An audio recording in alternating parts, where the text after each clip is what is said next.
자, 여러분 안녕하세요. 오늘 현대신학 13번째 시간입니다. 오늘은 해방신학에 대해서 말씀을 드릴게요.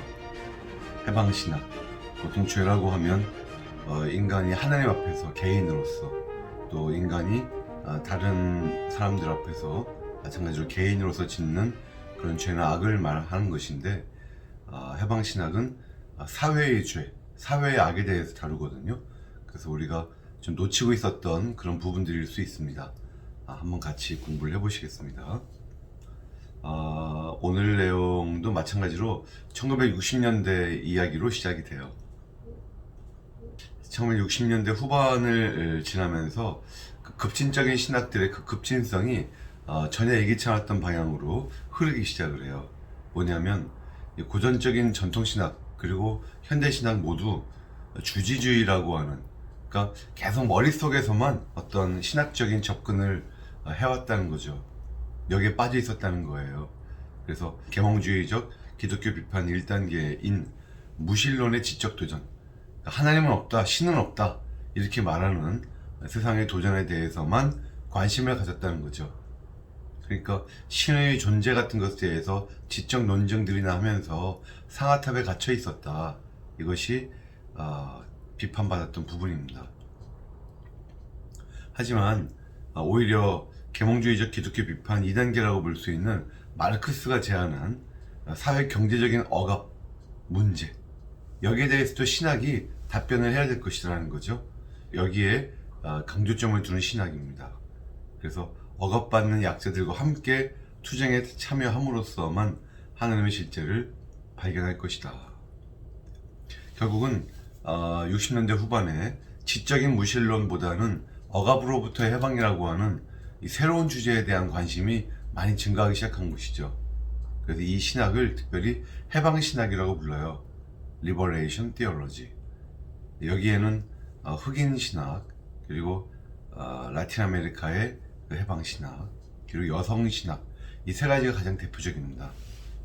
이들은 공통적으로 우리가 역사의 종국적인 완성, 그때 초월자가 나타나실 거고 그때 있을 그 미래의 힘, 그분에 대한 희망 가운데 우리가 사는 것인데, 그게 아니라 바로 오늘날 현재 이 우리의 삶 가운데에서 여기에 계신 내 제자, 그 특별히 해방의 힘으로써, 즉 Power of the Future가 아니라 Power of Liberation, 해방시키는 힘으로써의 내 제자를 찾으려는 시도예요.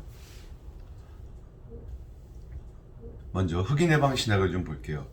오늘 말씀드리는 이 세 가지 신학들은 다 신학적으로 아주 복잡하고 깊이 있는 내용들이 있는 것은 아니고요. 이 내용들은 그냥 제가 술술 읽어 나가기만 해도 아마 여러분들 이해하는데 어렵지 않으실 거예요. 오늘은 쭉 그냥 읽어 나가는 식으로 해보겠습니다. 미국의 아프리카계 사람들이 가진 풍부한 종교적 유산이 있어요. 흑인 연가, 니그로 스피리추얼스. 근데 그 가사의 주제가 주로 보통 보면 평등, 하나님의 어떤 공평하심, 또 흑인 공동체의 궁극적인 승리, 정의, 또 어떻게 보면 또 현재의 어떤 좌절, 이런 거를 많이 얘기해주고 있고. 근데 60년대 민권운동이 강화가 됐고, 이때 흑인들에게 새로운 자의식, 또 새로운 정체성이 많이 이제 주입이 된 거죠. 흑인 신학이란 뭐냐? 다른 급진 신학들처럼 부분적으로는 흑인 신학도 보네포에 대한 관심이 재조명되면서 일어나기 시작한 거죠. 그러니까 하나님은 어디 계시느냐? 바로 이 세상 한가운데 계신다는 거예요. 교회 안에 계시는 게 아니라, 하늘에만 계신 게 아니라 이 세상 한가운데 계신다. 그런데 다른 급진 신학들과는 달리 흑인 신학은 어떤 세속화된 문화 속의 어떤 지적인 문제들, 즉 주지주의적인 어떤 그런 접근을 하려고 했던 신학이 아니고, 미국에 사는 흑인들의 경험, 미국에 사는 흑인들의 경험이 이 신학의 중요한 기초가 되는 그런 신학입니다. 그래서 피압박자, 그것도 종종 그리스도인들이라고 주장하는 사람들로부터 압박받는 사람들, 흑인들이죠. 이 사람들에 대한 기독교적인 하나님 개념의 어떤 적실성을 따지는 신학이죠. 그래서 해방과 연관되기 때문에 이 흑인 신학을 또 해방 신학으로 분류를 하는 겁니다. 69년에 이 흑인 신학자들이 이런 선언을 했어요. 흑인 신학이란 흑인의 해방 신학이다. 그리고 흑인을 백인의 인종차별주의로부터 해방시킴으로써 백인과 흑인 모두에게 진정한 자유를 제공하려는 흑인들의 선언이다. 그것은 백인의 억압에 의한 침해에 대해서 아니오라고 말함으로써 백인의 인간성을 긍정한다. 그러니까 보시면 알겠지만 흑인들의 자유만을 우리는 쟁취하기를 원한다. 이렇게 명시되어 있지는 않고 백인들에게도 진정한 자유를 주는 것이다. 이렇게 되어 있습니다. 다른 해방 신학들과의 공통점이라면 무엇보다도 상황화죠. 컨텍스트를 중요시 여기는 거예요. 그러니까 뭔가 보편적인 하나님, 보편적인 신학이 아니라 우리의 이 상황, 우리의 현실의 상황에서의 우리의 문제들에 대한 신학을 원한다는 거예요. 그래서 이들은 어떤 머릿속에서 명상하는 게 아니라 이 현실 세계를 변화시키려고 하는 행동에 초점을 둬요. 그래서 프락시스란 말 여러분 들어보셨나요? 프락시스, 실천이라고 하는 뜻이에요. 신앙의 목표가 머릿속에서 교리를 만들어내는 데 목표가 있는 것이 아니고 실천하는 데 있어서 이 현실을 변화시키고 변형시키고 심지어 어떤 혁명을 일으킬 수 있는 프락시스, 실천을 하려고 하는 거예요. 거기에 대한 비판적인 성찰, 즉 해방을 위한 투쟁 행위에 대한 성찰, 이것이 바로 신학의 주된 목표다 하는 것이죠. 미국의 흑인 사상가들은 초기에는 제3세계에서 일고 있었던 다른 신학 운동들, 다른 해방 신학 운동들에 대해서 잘 모르는 상태에서 흑인 신학이 시작이 됐어요. 그렇게 하다가 보니까 결국은 우리 해방 신학하면 보통 남미, 즉 라틴 아메리카의 해방 신학을 보통 얘기하는데 남미의 해방 신학과는 다른 방향으로 흑인 신학이 나아가게 됐던 거예요. 예를 들면 많은 그 라틴 아메리카 신학자들은 유럽에서 공부하고 왔습니다. 당시 유럽에서 희망의 신학이 유행했고 정치 신학이 유행을 하고 있었거든요. 그 신학을 배운 더더욱이 카톨릭, 로마 카톨릭 사상가들이에요. 따라서 어떻게 보면 라틴 아메리카 해방 신학은 하나의 로마 카톨릭적인 현상이었죠. 그리고 부분적으로는 유럽 사상들에 대한 반응이었습니다. 하지만 그 북미의 흑인 신학, 미국의 흑인 신학은 그 지도자들이 주로 북미에서만 공부했어요. 당시 여기에서는 신자유주의라든지 신정통주의 이런 것들이 이제 한참 소개되고 있던 시기였죠. 그리고 이들은 다 개신교 신학자들입니다. 즉 흑인 신학은 북미의 개신교적 현상이고 그 신학적 과제에 라틴 아메리카와 같은 어떤 희망의 신학에 대한 반응 이런 것들은 포함되어 있지 않아요. 왜냐하면 유럽에서 직접 건너온 신학자들이 아니니까. 이것은 또 유럽인들의 신학적 추상화 경향 그런 것을 거부하려고 했던 이런 움직임과도 연관이 되는 거죠. 자, 흑인 신학. 흑인 신학은요 1960년대라고 하는 특수한 역사적 상황에서 발생해요. 우리가 지금 계속 60년대에 대한 얘기를 계속하고 있죠. 참 60년대는 여러분 태양의 흑점이 폭발하면 지구에 수많은 변화들이 일어나는 거 아시죠? 60년대에 아마 태양의 흑점이 잔뜩 폭발한 것 같아요. 지구에 수많은 신학들이 명명했고 오늘은 또 그 중에 중요한 신학을 또 배우고 있고 수많은 신학자들이 또 죽었고 또 수많은 신학이 태어났고 마틴 루터 킹 사회적으로 추앙받고 있던 거의 유일한 신앙 공동체, 흑인 신앙 공동체의 유일한 대변자였죠. 루터 킹이 68년에 암살을 당해요. 68년은 또 칼바르트가 또 세상을 떠나는 해죠. 저도 68년에 태어났어요. 뭔가 이 60년대, 특히 60년대 후반에 흑점이 잔뜩 폭발한 것 같아요, 태양에서. 말콤 X 같은 흑인의 힘을 강조하는 과격한 목소리들로 또한 충만했어요, 60년대가. 근데 이 말콤 X도 65년에 암살을 당해요, 말콤 X도. 사실은 또 말콤 X는 기독교가 아니고 이슬람 지도자였어요. 그러니까 기독교적으로 또 이슬람적으로 얼마나 많은 목소리들이 나왔는가 하는 것을 알 수가 있겠죠. 흑인 신학의 3단계 발전론이 이제 있습니다. 1단계는 주로 흑인 목사님들이 중심이 되었던 거예요. 그래서 백인 개신교에 대한 흑인 교회의 예속이 끝났다, 이런 것들을 선언을 했던 것이고, 이때 블랙 파워 무브먼트, 흑인의 힘, 이런 운동들이 이제 활발하게 시작이 됐죠. 2단계는 이제는 신학자들, 전문 흑인 신학자들이 흑인 신학에 대해서 정의를 하고, 또 그 타당성과 목표에 대해서 어떤 백인 신학자들과 논쟁을 벌이던 시기가 2단계예요. 이때는 주로 이슈는 해방과 화해, 흑인들이 완전히 해방을 쟁취하는 게 목표냐, 아니면 화해, 백인들과의 화해가 목표냐, 뭐 이런 것들. 그리고 자신들이 겪던 고통과 신정론 들어보셨나요, 여러분? 디오디시, 변신론이라고도 하는데, 신에 대해서 어떤 식으로 변증을 하느냐 하면, 이 세상에 악이 충만하잖아요. 근데 악은 충만한데 하나님이 그 가운데서 여전히 정의로우시다는 것을 신학적으로 변증해 나가는 학문을 신정론이라 그래요. 디오디시, 변신론, 이런 것들이 주요 이슈였죠. 3단계는 미국의 보수주의들이 재출현하면서 흑인 운동이 힘을 다시 얻지를 못하는 거예요. 그래서 흑인 신학자들이 학문적 결실이 없음을 깨닫고 이제는 다른 나라의 해방 운동들과 조우하기 시작하는 그런 시기입니다. 조셉 워싱턴의 논문 흑인 종교, 미국의 흑인과 기독교라는 이 논문이 1964년에 나왔는데, 이 논문이 사실상 흑인 신학의 시작에 상당히 영향을 많이 준 주요 초기 논문입니다. 근데 그 내용을 보면 과격하지는 않아요. 그래서 통합을 원했고, 또 그거 넘어서서 동화까지도 원했어요. 그러니까는 진정한 용납의 모형까지로 이제 나가기 위해서는 흑인 교회들이 지금처럼 분리되어서 막 예배드리고 이런 거 하지 말고, 흑인 교회를 이제 포기하고 흑인 그리스도인들은 백인 교회에 들어가서, 물론 못 들어오게 백인들이 막기는 했지만 어떻게든지 그들과 하나가 되려고 해야 된다. 인종적 분리에 의한 예배를 자발적으로 포기해야 된다. 기독교 공동체 안에서 하나가 돼야 된다. 분리주의적으로 나가면 안 된다. 그렇죠? 그렇게 했을 때 흑인들의 물질적 소득도 그들의 영적인 성장만큼이나 올라가게 될 것이다. 상당히 순진한 생각일 수도 있어요.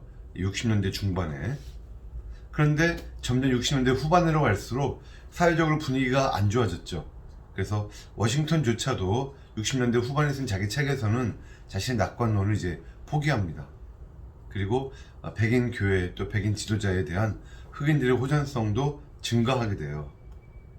특별히 디트로이트에서 사역하던 엘버트 클리지라는 목사님이 계시는데, 이분이 쓴 설교집이 있어요. 68년에 나왔죠.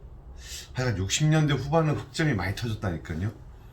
흑인들의 새로운 호전성을 신학적으로까지 명문화한 처음 나온 책입니다. 뭐라고 했느냐, 흑인 교회가 그 고유의 흑인 메시아와 더불어 흑인 메시아, 흑인 교회, 흑인 메시아와 더불어 부활할 때에만 흑인들을 위한 통합적 중심이 될 것이다. 흑인들은 백인 압제자의 노예라는 정체성을 버려야 되고, 또 이것이 백인 회사의 일자리를 이제 박차고 나와라, 이런 것을 의미할 수도 있지만 흑인 국가를 위해서 희생해야 된다. 중요한 말들이 나왔죠. 흑인 교회, 흑인 메시아, 또 흑인 국가. 굉장히 분리주의적인 성향이 큰 얘기들입니다. 더구나 메시아까지 흑인으로 봤다는 거죠. 더구나 성경은 누가 썼느냐? 흑인 유대인들이 썼다는 거예요.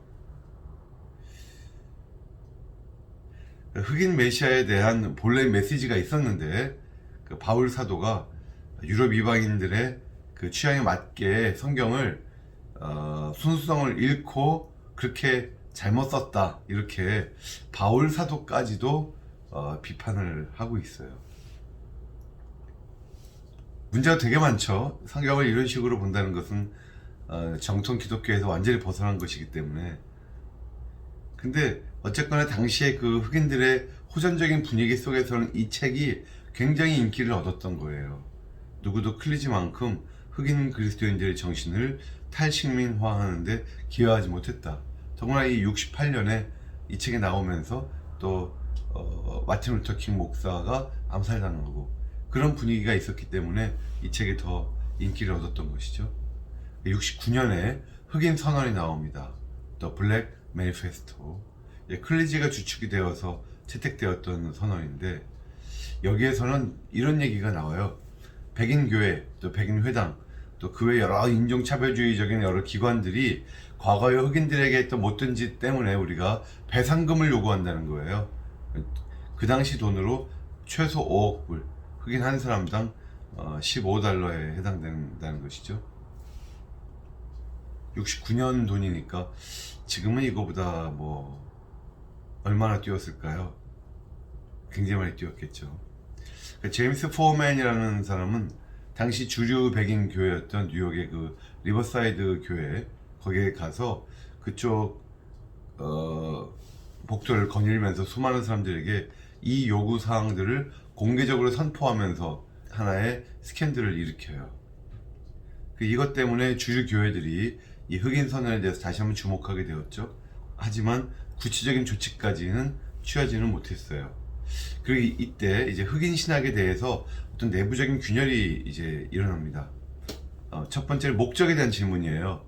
그러니까 우리가 피억압자의 억압으로부터 우리가 해방되는 것이 목표냐, 아니면 피억압자와 억압자가 화해하는 것이 목표냐, 요거.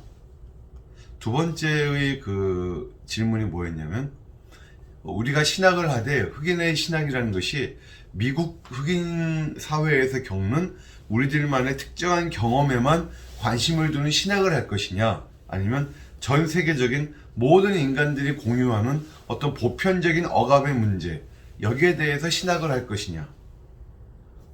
제일 중요한 사람이 바로 이분이죠. 제임스 콘. 이 제임스 콘은 뉴욕의 그 유니온 신학교의 조직신학 석좌 교수입니다. 그런데 남부에서 성장하면서 흑인들의 공격을 많이 받죠. 특별히 이분이 중요한 이유는, 제임스 콘 교수는 백인들이 지배하던 주류 신학계에서 발언할 수 있는 기회를 얻으려면 신학 교수여야 돼요. 그것도 아주 조그만한 신학교 교수면 또 그 음성이 많이 묻히겠죠. 하지만 유니온 신학교 하면 당시 미국에서 리버도 있던 곳이고, 또 폴 틸리도 있던 곳이고, 또 여기서 보네포도 여기서 공부했었고, 그러니까 얼마나 유명한 신학교예요. 여기의 조직신학 석좌교수다 하니까 뭔가 주류 신학계에서 이제 자기 음성을 분명히 낼 수 있는 위치였다는 것이죠. 그래서 제임스 콘이 쓴 아주 유명한 책은 이겁니다. 흑인 신학과 흑인의 힘, Black Theology and Black Power. 여기에서 주로 제임스 콘이 백인 교회를 논박을 해요. 비판을 합니다. 하지만 그가 흑인의 해방이라고 하는 그 대의 명분을 기독교적인 관점에서 막 이렇게 쓴 것에 대해서 교회라는 것은 백인 압제자들의 종교일 뿐이다, 이렇게 말하고 있었던 비기독교, 반기독교 흑인 운동가들로부터 제임스 콘이 이제 따돌림을 당해요. 오히려 이 책 때문에. 아이러니한 것이죠. 여기서 제임스 콘은 흑인의 힘은 반기독교적인 것이 아니다, 오히려 흑인의 힘이 20세기 미국을 향한 그리스도의 중심 메시지가 되는 것이다 라고 말을 해요. 제임스 콘은 흑인의 힘, 블랙 파워를 어떻게 정의를 하느냐, 백인의 압제로부터 흑인들이 필요하다고 생각하는 여하한 수단으로 흑인을 완전히 해방시키는 것, 이렇게 말합니다. 그러니까 수단에 대해서 열어놨어요. 그러니까 심지어 어떤 폭력적인 수단까지도 열어놓은 거예요, 가능성을.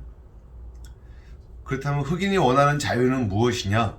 제임스 콘은 그것이 흑인들이 내가 하고 싶은 것을 다 할 수 있는 것, 이런 식의 자유를 말하진 않아요. 제임스 콘은 내가 마땅히 되어야 할 상태, 그것이 내가 쟁취해야 될 자유라는 거예요. 약간 제임스 콘은 프락시스는 프락시스인데 그래도 뭔가 이렇게 개념이 있는 프락시스를 좀 추구했던 것 같아요. 그래도 제임스 콘이 말하는 흑인 신학은요, 종족 중심적인 거예요. 즉 흑인들만을 위한 신학이죠. 그래서 흑인들의 억압 경험, 흑인들만의 경험을 신학의 궁극적인 권위로 올려놨어요. 흑인 신학이란 뭐냐? 현재의 흑인들의 자유에 대한 요청과 상충하는 어떤 교리도 우리는 받아들이지 않는 것이다. 그러니까 흑인 신학은 흑인들을 억압할 수 있는 요소가 있는 교리들은 다 우리는 배제할 것이다 이 말입니다. 그러니까 그럼 죄의 가장 근본적인 형태가 뭐냐라고 물어보면 그건 뭐예요? 백인들에 의한 인종차별이라는 거죠. 뭔가 그렇듯하면서도 이렇게 봐도 되는 것인가? 고개를 좀 갸우뚱하게 만들죠. 어떻게 인간의 죄가 인종차별이 가장 근본적인 죄일까요? 왜 우리가 하나님 앞에서 짓는 죄가 가장 근본적인 죄가 아닐까요? 이런 질문들이 나오시죠. 저도 나오고 또 당연히 복음주의 신학자들이 제일 하고 싶은 질문들이 그거일 겁니다. 그리스도도 흑인이라는 거예요. 물론 여기서 말하는 것은 실제로 피부색이 검었다 꼭 그 뜻은 아닙니다. 그거보다는 교회도 그와 함께 흑인이 되어야 된다. 여기서 흑인이 된다는 것은 무슨 말이냐? 궁극적으로 이것은 피부색의 문제가 아니고, 즉 우리가 다 피부를 검게 칠하고 살아야 된다 이 뜻은 아니고요. 마음과 영혼과 지성의 문제다. 즉 백인 압제자들이 아닌 피압박 흑인들과 같이 내가 동화되는 것, 이것이 흑인됨의 뜻이라는 거예요. 그리고는 이제 그 다음 해인 70년에 흑인 해방신학이라는 책을 썼어요. 이 책은 신학은 단순히 하나님의 존재에 대한 어떤 이성적인 연구가 아니고 역사 속에서 하나님께서 실제로 어떤 해방 활동을 벌이고 계시는지에 대한 연구를 하는 것이 그게 신학이다. 이렇게 주장을 한 거죠. 근데 이 책을 보면 기본적으로 구성이 바르트적이다 하는 말을 들어요. 왜냐하면 계시론에서 시작해요. 이건 바르트적인 것이 맞죠. 계시부터 시작해서 하나님, 인간 이런 식으로 넘어갑니다. 제임스 콜의 계시론을 보면 계시의 사건성이라는 개념을 가지고 와요. 이건 바르트적인 내용이죠. 바르트는 계시란 하나님이 인간 역사에 침입하셔서 어떤 사건을 통해서 인간과 만나시는 그 내용이 바로 계시라고 봤어요. 또 그 사건이 바로 교회인 것이고요. 근데 여기서 제임스 콘은 계시는 단순히 신적인 자기 표명이 아니라 어떤 해방의 상황 속에서 인간에 대한 하나님의 자기 표명이다. 계시란 해방과 무관할 수가 없다는 거예요. 해방의 메시지가 아니면 그것은 계시가 아닌 거예요. 쉽게 말해서. 여기서 틸리히의 상관의 방법론 비슷한 무례한 얘기를 해요. 틸리는 뭘 얘기했어요? 철학이 묻고 신학이 답한다죠. 특별히 그 철학은 무슨 철학이에요? 인간의 실존주의 철학이죠. 실존 철학. 그러니까 인간의 불안과 인간의 절망 같은, 인간의 소외와 같은 그런 실존이 있고, 여기에 대해서 물었을 때 신학이 대답을 해야 된다는 거예요. 근데 그 신학이 대답할 때조차도 사실은 실존의 언어를 써서 대답을 하는 것이죠. 그렇습니다. 그래서 현실 상황이, 흑인들의 현실 상황이 물었고 신학은 대답을 해줘야 된다는 거예요. 계시는 흑인적 사건이라는 거죠. 흑인들이 자신의 해방을 위해서 현재 하고 있는 일이 계시다. 사실 좀 이건 좀 무서운 말이죠. 하나님의 계시가 하나님으로부터 주어지는 것으로 우리가 이해를 해야 되는 것인데, 흑인들이 현재 자신들의 해방을 위해서 하고 있는 일이 바로 하나님의 계시다. 자신들의 하는 일이 신적인 어떤 정통성을 부여받은 것이다라는 거예요. 실로는 어떤 것이냐? 하나님은 흑인적이다. 이거 원문을 보면 이렇습니다. God is black. 하나님의 피부색이 검다. 물론 이 말은 아니죠. 하지만 하나님은 흑인과 동화되어 계시다 이 뜻입니다. 억압받는 상황에 동참하시고 굴욕과 고통의 현장에 항상 나타나시고, 이 말을 들어보면 우리가 지금까지 공부했었던 내용으로 보면 하나님을 초월적으로 봐요? 내재적으로 봐요? 굉장히 내재적으로 보죠. 즉 하나님의 본질의 핵심은 해방의 개념에서 발견된다는 것이죠. 인간론은 또 어떻게 얘기할까요? 제임스 콘은 우리 인간의 삶의 현실, 삶의 현장에서 유리된 어떤 하나님 자체에 대한 내용은 얘기하지 않거든요. 보편적 하나님에 대해서는 마찬가지로 억압과 또 해방이라고 하는 어떤 구체적인 이런 경험을 떠난 보편적인 인간, 그죠? 추상적인 인간, 여기에 대한 얘기는 하지 않아요. 제임스 콘은. 하나님의 형상이란 뭐냐? 이 억압의 구조에 대항하여 해방투쟁에 참여한 인간을 말한다. 그러니까 한 인간으로서 자유롭다는 뜻은 그가 흑인이라는 뜻이다 이거예요. 흑인되었다 이 뜻이에요. 그가 흑인적이 되었다 이 뜻입니다. 기독론은 어떻게 얘기할까요? 신약 성경에 보면 예수님이 억압받는 사람의 대표자로 제시되었다 이렇게 봤고, 예수님은 흑인 메시아다, 하나님의 계시다. 그러니까 흑인 혁명이란 무엇이냐? 하나님의 나라가 이 미국에서 현실이 되게 하는 것이 흑인 혁명이다 이렇게 얘기를 해요. 그리고 구원과 또 교회의 역할은 내세에 대한 소망을 얘기하려는 것이 아니라 1차적으로는 이 세상에 있는 불의로부터의 해방, 그리고 이 세상에 하나님 나라를 이루는 것, 이런 것들이 자신들의 목표다라고 얘기를 하는 거예요. 좀 뭔가 일리가 있는 부분도 있으면서도 또 한편 굉장히 뭐라고 할까요? 치우쳐 있죠. 균형을 잃은 것 같죠. 여러분 보기에도. 여러 비평가들이 제임스 콘을 어떻게 비평했냐면, 물론 이 비평가들은 흑인 비평가들이에요. 제임스 콘 책들이 보면 너무 백인적인 개념을 갖고 썼다. 특히 바르트. 그러니까 그가 흑인의 경험을 중요하다고 말하면서도 실제로는 제임스 콘이 흑인의 경험, 흑인의 역사, 또 흑인의 어떤 문화, 이런 것들을 흑인 신학의 주된 근거로 사용하지는 않았다, 이렇게 비판을 한 거예요.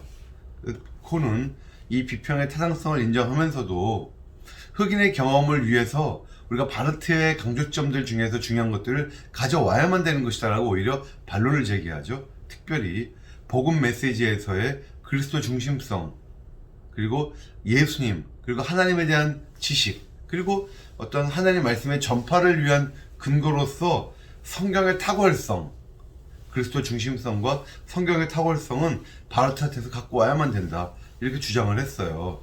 그리고 또 이건 에밀 브루너 등등, 진리는 말이나 명제에 있는 것이 아니라 만남에 있는 것이다, 나와 너의 만남에 있다라고 하는, 물론 콘에겐 이것이 나 개인적 실존과 하나님과의 만남이 아니라 우리의 집단적 실존, 사회적 실존과 하나님과의 만남을 물론 말하는 것이지만, 어쨌든 만남이 바로 계시의 사건이라고 하는 이런 신정통주의의 강조점을 가져와야 된다고 계속 신학적으로 뭔가 변론을 합니다.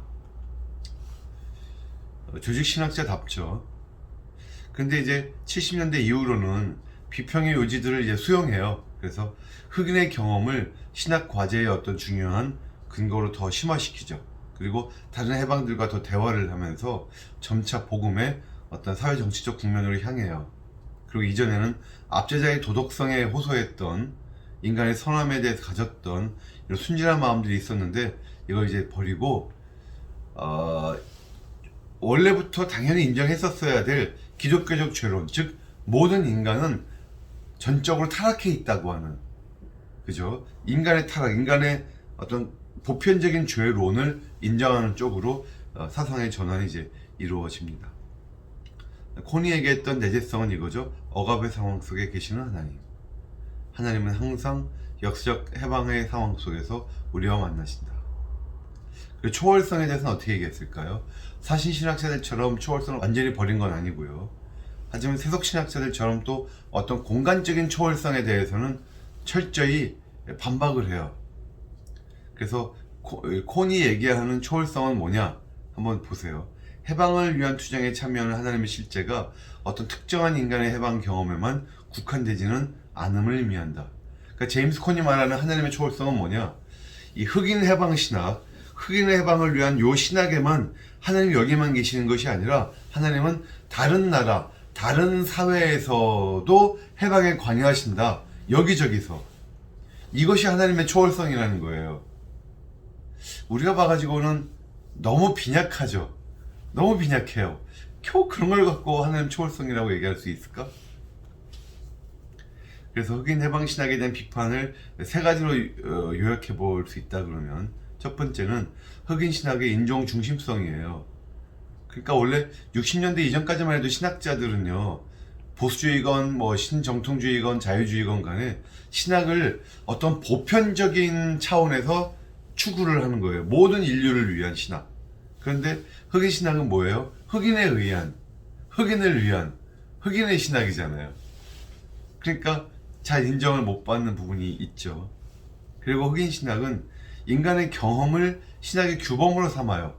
인간의 경험. 이거는 슐라이어 마허 이후로 자유주의적인 대표적인 신학의 모습이었잖아요. 이걸 이렇게 하면 안 된다는 것이잖아요. 하나님의 계시에서 출발해야 된다는 것이잖아요. 또 그 경험조차도 보편적인 인간의 경험이 아니라 북미 흑인 공동체가 가지고 있었던 경험만을, 억압이라고 하는 경험만을 그 신학의 규범으로 삼았다는 점에서 또 비판을 받죠. 그리고 제일 이제 큰 결함은 뭐냐, 60년대의 다른 급진주의적인 신학들과 똑같아요. 내재성만을 강조한다는 거예요. 초월성 개념이 물론 전혀 없는 건 아닙니다. 하지만 기껏해야 방금 봤듯이 특정 해방만이 아니라 인간 사회의 모든 해방에 관여하신다고 하는 그 정도의 의미로서만, 너무 빈약한 의미로서만 초월성을 얘기하니까 여기에 좀 문제가 있다는 것이죠. 네, 오늘은 간단하게 흑인 신학을 이렇게 살펴봤고요. 잠깐 차 좀 드시고 오시고 두 번째 시간을 시작하겠습니다. 자, 잘 쉬고 오셨죠? 두 번째는요, 이제 해방신학하면 보통 떠오르는 라틴 아메리카, 남미 해방신학을 이제 말씀을 드릴게요. 제2차 셀람 회의라는 게 있었어요. 콜롬비아에서 68년에. 셀람2라고 보통 불러요.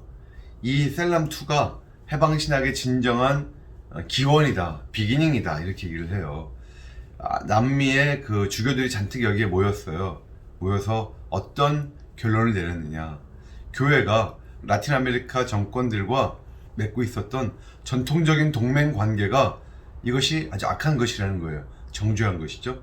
그래서 라틴 아메리카의 상황을 인민에 대한, 즉 사람들에 대한 제도화된 폭력이라고 말을 했어요.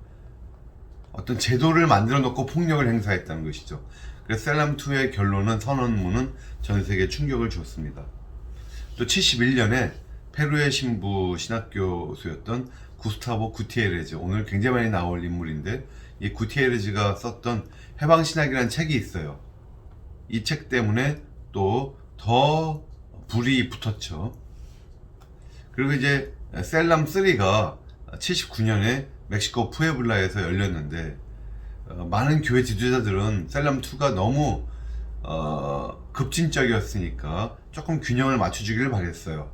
그런데 이 셀람3에서도 해방신학 운동을 오히려 더 부추기는, 자극하는 그런 결론을 내립니다. 하나님은 가난한 자를 더 우선적으로 택하신다. 아주 쉽게 말하면 가난한 자를 더 사랑하신다. 이런 내용의 선언을 하는 거죠. 해방신학이란 무엇일까요? 해방신학은 라틴 아메리카와 제3세계 국가들에서 발생한 운동으로서 가난한 사람들의 경험과 그들의 해방을 위한 투쟁을 준거점으로 삼는 신학운동이다. 이게 해방신학이라는 거죠. 그래서 억압을 떨쳐내려고 하는 투쟁 속에서 하나님의 임재를 인식한다. 근데 이런 운동이 많이 있었겠죠. 근데 그걸 다 해방신학으로 부르지는 않고, 특별히 거기에 뭐가 꼭 있어야 되느냐? 혁명적이어야 돼요. 혁명적인 호전성까지 있어야 그게 진짜 해방신학이지, 혁명적이지 않으면 그건 해방신학의 축에 못 낀다는 거예요. 그래서 진정한 의미에서의 기독교적 바른 실천, 진짜 기독교적인 프락시스, 올소 프락시다 하는 거죠. 참고로 이 세 가지 말을 여러분도 좀 알고 있으면 좋겠어요. 올소독시와 올소 프락시가 있어요. 올소독시는 바른 교리예요. 독시, 독트린이죠. 정설 그래요. 올소 프락시는 바른 행동, 그죠? 바른 실천, 정행이에요. 정설과 정행. 이 올소독시는 기독교적인 거예요. 그죠? 교리가 올바르게 서 있어야 돼요. 근데 유대교는 교리보다는 하나님 앞에서의 바른 행동을 더 추구했다고도 볼 수 있겠죠. 그래서 기독교는 올소독시, 유대교는 올소 프락시가 더 중요했다. 물론 이게 꼭 그렇게만 볼 수는 없지만 대략 그렇습니다. 올소 패스라는 말도 있어요. 바른 감정, 바른 경험이죠. 이걸 강조하는 축은 이제 특별히 웨슬리안들, 웨슬레 교단, 또 오순절 교단 이런 데에서 감정적으로 성령에 의해서 뜨거워지는 어떤 그런 역사, 이런 부분들 올스펫이라고 하죠. 자, 해방신학에는 세 가지 뿌리가 있다고 봐요. 첫 번째는 굉장히 오래된 뿌리인데 16세기 스페인 신부 바돌로메 델 라스 카사스 들어보셨나요? 이 델라스 카사스 요 신부가 어떤 일을 했느냐, 당시 대항해 시대에 그 스페인에서 온 신대륙 정복자들이 이 남아메리카에서 원주민들을 너무나 잔인하게 학대하는 거예요. 비인간적으로. 그때 남미 원주민들 편을 들어주는 거예요. 스페인 황제에게 이 남미 원주민들도 하나님의 형상으로 그들도 지음받은 인간들이다, 마땅히 그들을 존중해야 된다 라고 주장을 했죠. 이것이 먼 뿌리고, 좀 더 가까운 뿌리는 20세기 중반에 어떤 일들이 있었냐, 예를 들면은 유럽에서 60년대 몰트만의 희망의 신학, 그리고 정치 신학 같은 게 있었다는 것이죠. 칼 라너의 제자였던 요하네스 매츠가 주성이 되어서 만들어진 신학이 바로 정치 신학이에요. 이건 뭐냐, 기독교 신학은 교회 안에서의 교리만을 얘기하면 안 되고 이 세상에 정치에 영향을 줘야 된다는 거예요. 그 세상의 정치가 기독교적으로 이루어져야 된다는 것이 정치 신학인데, 그래서 신학적 성찰의 출발점으로서 어떤 정치적 실천, 정치적인 프락시스의 역할을 강조한 것이죠. 그러니까 이것이 이제 남미의 정치에도 영향을 줘야 된다, 우리 기독교가, 이런 쪽으로 옮겨온 것이고, 또 이때쯤에 제2차 바티칸 회의가 열려요. 62년부터 65년까지. 이건 교회사적으로 굉장히 중요한 회의죠. 세컨 바티칸. 여기에서는 카톨릭의 그 평신도와 사제들이 어떤 사회 문제에 적극 참여할 수 있는 어떤 길을 열어놨다고 봐요. 이 세컨 바티칸은 나중에 여러분 교회론을 배우시면 그 의미를 굉장히 자세히 아마 배울 수 있을 겁니다. 라틴 아메리카의 구체적인 상황이 또 세 번째 뿌리예요. 브라질의 그 카톨릭 교육가였던 파울로 프레이레가 빈곤의 해결을 위해서는 남미 그 빈곤한 사람들을 교육시켜야 된다. 우리가 왜 이렇게 빈곤해졌는지를 깨닫게 해야 된다. 그래서 현실을 깨닫게 해주는 교육을 해요. 이걸 의식화라 그래요. 의식화 교육. conscientization. 여러분 아마 70년대에 대학을 혹시 다니신 분이 여러분 가운데 혹시 계시면 의식화 교육 이런 말 무지 많이 들어봤을걸요? 의식화 그럼 벌써 사람들이 색안경을 끼고 바라볼 정도로 이건 완전히 공산주의, 완전 사회주의 교육이다, 이런 거죠. 이것을 시작한 사람이 바로 파울로 프레이레예요. 의식화 교육. 그 내용은 이런 거죠. 가난한 자들은요, 우리는 이렇게 가난하게 살 수밖에 없어, 지배받고 사는 것이 우리의 운명이야 라고 하는 그 사고방식에서 그들을 해방시키려는 거예요. 그리고 부자들은 우리는 지배할 수밖에 없는 그런 사람들이야, 우리 원래 이렇게 살게 돼 있어 라고 하는 그 사고방식으로부터 마찬가지로 그들을 해방시키는 것이 의식화예요. 그래서 해방신학은 20세기 후반에 라틴 아메리카에서 가장 영향력 있는 신학으로 이제 자리매김을 하고요. 실제로 많은 나라에서 혁명적으로 그 나라의 정권을 타도하는 운동에 깊이 관여해요. 예를 들면 니카라과에서 소모사 정권이 타도가 됐죠. 이런 식으로 남미의 특별히 폭력적인 혁명 운동에 관여를 합니다. 그러니까 당연히 대부분이 이 사람들이 이제 카톨릭 사제들이니까 로마 바티칸에서 가만히 있을 리가 없죠. 로마 바티칸의 요한 바오로 2세가 그렇게 하지 말라 이렇게 명령함에도 불구하고 정치에 깊숙이 관여합니다. 해방신학은요, 84년에 로마 바티칸이 해방신학에 대한 비판적인 문서를 발표해요. 신앙교리 성성이라고 하는 어떤 자기들의 연구위원회가 있잖아요. 거기에 그 수장이 누구였냐면 그 유명한 요셉 라칭어예요. 요셉 라칭어. 나중에 이분이 이제 이 추기경이 나중에 베네딕토 16세가 되죠, 교황. 근데 그 베네딕토 16세가 되기 전의 추기경 시절에 요셉 라칭어는 상당히 해방신학에 대해서 처음에는 비판적이었어요. 특별히 마르크스 사상을 무비판적으로 그렇게 받아들인 것을 많이 경고를 하죠. 근데 그 다음 해에 브라질의 해방신학자 레오나르도 보프에게 1년 동안 아무 말도 하면 안 된다라고 하는 항구령을 이제 내립니다. 그리고 페루의 아까 얘기했던 구스타보 구티에레즈 신부에게도 어떤 조사를 하는데 그 결론은 어떤 정죄까지는 이르지를 않아요. 그리고는 86년도에 두 번째 이제 바티칸의 교시가 나오는데 여기에서 라칭어가 이번에는 좀 수위가 많이 낮아져요. 그래서 이 남미의 해방신학자들에게 어떤 염려를 줄 내용보다는 위로를 주는 내용들이 많이 포함이 되어 있습니다. 해방신학자들끼리는 어떤 목적의식이 서로 같기 때문에 서로 상호 비판은 별로 없는 편이에요. 배경들이 조금씩 다르긴 하지만 그 주도적인 대변자들은 대개 로마 카톨릭이라 그랬죠. 가장 중요한 인물이 이분이에요. 옆에 사진 나오는 페루의 구스타보 구티에레즈. 해방신학의 아버지라고 부르죠. 해방신학에서 가장 영향력 있는 책 대다수를 썼다 돼 있죠. 특별히 71년도에 아까 말했던 해방신학 A Theology of Liberation이라는 책을 썼어요. 리마의 빈곤층 출신이고 하지만 프랑스 리옹 대학에서 신학 박사 학위를 받고 사제서품도 받습니다. 그리고 페루에서 60년대에 그 전국 카톨릭 학생연합 담임 신부를 맡아요. 그러면서 많은 운동가들과 교류를 해요. 대표적인 사람들이 여러분 잘 아시는 체게바라 그리고 까밀로 토레스. 까밀로 토레스는 이분도 카톨릭 대학교 교목 출신이죠. 근데 이 토레스는 혁명 운동을 하기 위해서 사제직을 내려놔요. 그리고 혁명 운동에만 투신을 하죠. 체게바라는 이제 아르헨티나 사람이죠, 원래는. 근데 원래 이제 부유한 집안에서 태어났고 그리고 의대 졸업했죠. 그래서 의사가 돼요. 의학 박사까지 됐다고 알고 있는데, 그러니까 의사로서 얼마든지 살 수 있었지만 특별히 체게바라는 쿠바 혁명의 아버지라 그러죠. 어쨌든 요 인물들과도 이제 교훈을 샀습니다. 두 번째 중요한 해방신학자는 아르헨티나의 그 호세 미구에즈 보니노. 미구에즈 보니노는 감리교 신자예요. 산타페 출신이고요. 미국에 가서 유니온 신학교에서 공부를 하고 PhD를 60년에 받아요. 60년이면 라이놀드 니버가 은퇴를 한 해죠. 그러니까 니버에게도 좀 배운 것 같기도 하고 그렇습니다. 이 미구에즈 보니노는 교회 일치에 대한 헌신으로 인해서 제2차 바티칸 공회에 감리교 특별 입회인 자격으로 이제 참여도 했고, 나중에는 이분이 WCC의 회장이 돼요.